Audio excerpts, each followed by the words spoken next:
ស្ដីបងប្អូនស្នេហាបាក់សៃកលាទាំងអស់គ្នាថ្ងៃនេះខ្ញុំមាន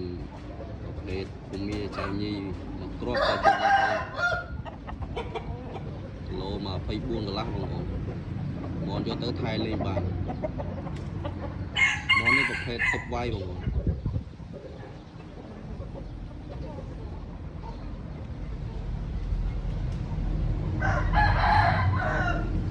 ទឹកវាយបោះជើងទៅទេគៀកខំទាញវាយគល់ស្មាមកនេះជើងឈឺបងប្អូនណានេះ